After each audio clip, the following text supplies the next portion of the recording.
Cantonment ఇప్పుడు ఖాళీగా కనబడతా ఉంది. కంటోన్మెంట్కి సంబంధించినటువంటి విషయంలో అద్దంకి దయాకర్కి ఇస్తాము అంటే దయాకర్ పోటీ చేయడానికి సిద్ధంగా ఉంటారా, లేదు అంటే గద్దర్ కూతురుకే ఇవ్వాల్సినటువంటి సందర్భం వచ్చింది ఇవ్వండి అని ఏమన్నా రిక్వెస్ట్ చేస్తాడా?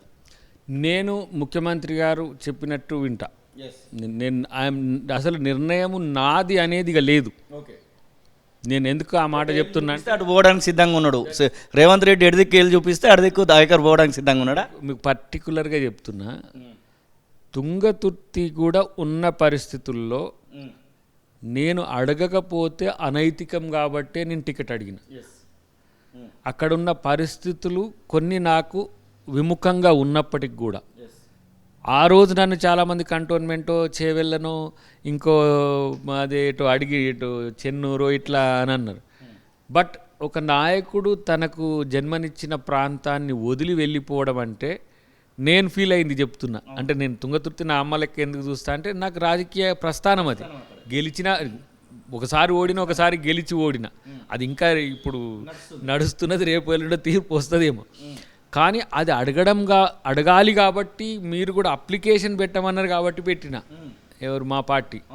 అదర్వైజ్ నేను దాని విషయంలో పార్టీ అధిష్టానం ఏ నిర్ణయం తీసుకుంటే ఆ నిర్ణయం తీసుకునేటోని.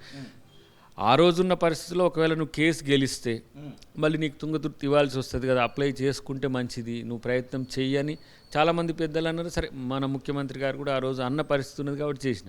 బట్ అదర్వైజ్ ఇక నేను నా ఇంట్రెస్ట్ ఎక్కడ అనేది నేను కాదు డిజైన్ చేసేది, అది పార్టీ అంటే ముఖ్యంగా ఇప్పుడు పీసీసీగా ఉన్నారు కాబట్టి పార్టీ అయినా ముఖ్యమంత్రి అయినా వారే.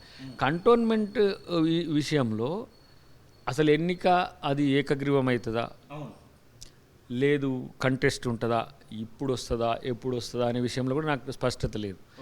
బట్ గతంలో గద్దర్ గారి కూతురికి ఇవ్వమని చేసిన దాంట్లో రేవంత్ రెడ్డి గారు, బట్టి గారు, మాతో సహా నేను కూడా అసలు నేను ప్రచారానికి పోలేకపోయినా. ఎందుకంటే గద్దర్ అన్న అది చిన్న గిఫ్టే, అది గద్దర్ అన్న పార్టీ కొరకు. ఎందుకంటే బట్టన్న తర్వాత మన రేవంత్ అన్న మాట విని ఆయన కాంగ్రెస్తో ఎంత దూరం వెళ్ళిండంటే ఆయన కమ్యూనిస్ట్ అనేది కూడా మర్చిపోయి అసలు ఏకంగా రాహుల్ గాంధీనే ముద్దు పెట్టుకునే స్థాయికి పోయిండు. ప్రపంచంలో ఒక పెద్ద చరిత్ర కమ్యూనిస్ట్ దేశాల్లో ఒక మావోయిస్టు కాంగ్రెస్ పార్టీ నాయకుడిని ముద్దు పెట్టుకుండటాన్ని, అది పెద్ద మెసేజ్. అది అంటే మాతో ఆయన ఒక రకంగా చెప్పాలంటే మా మాయలో పడి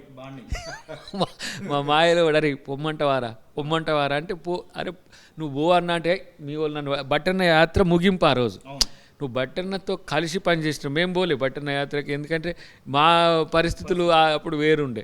ఆయన మొదలుపెట్టిండు, చివరికంట నిలబడ్డాడు. అంత ఆరోగ్యం బాగలేకపోయినా తనతో ఉన్న బాండింగ్, తర్వాత రాహుల్ గాంధీ ఆయన కనెక్టింగ్ ఎందుకో గాంధీ ఫ్యామిలీతో బాగా ఎఫెక్షనేట్గా ఉండేది. ఎందుకు సోనియా గాంధీ గారు ఒకరోజు హిందీలో ఈ ఊరు మనది అనే పాట హిందీలో పాడిందట ఆమె. ఒరే వాళ్ళు అక్కడ ఉండి నా పాట ఎట్లా పాడిండ్రంటే అంత వాళ్ళు ఎంత కీన్గా ఉన్నారని బాగా ప్రేమిస్తాడు. కాబట్టి అన్నకు ఇచ్చిన గౌరవం అది ఒక రకంగా చెప్పాలంటే. సరే, తర్వాత గద్దర్ అవార్డులు, తర్వాత గద్దర్ గారు రేపు ఏం చేస్తారనే విషయం వస్తే ఆ రోజు మేము కూడా సమర్థించినాం. రాజకీయ పరిస్థితుల్లో ఎట్లా వస్తాయి అనే విషయం నేనైతే జడ్జి చేయలేను, కానీ డెఫినెట్గా ముఖ్యమంత్రి గారికి ఒక ఐడియా ఉన్నది ఏది నా విషయంలో నేను అనుకుంటున్నా. కాబట్టే మేము కలిసినా పెద్దగా మాట్లాడుకునేది ఏమి ఉండదు అన్న. ఎప్పుడో ఒకసారి ఏంటి నా పరిస్థితి అంటే టైం ఉంది కదా అన్నాడు, అంతే. బట్ ఎప్పుడు కలిసినా కలవడానికి కలుస్తాను తప్పితే నేను అడగడానికి ఎప్పుడు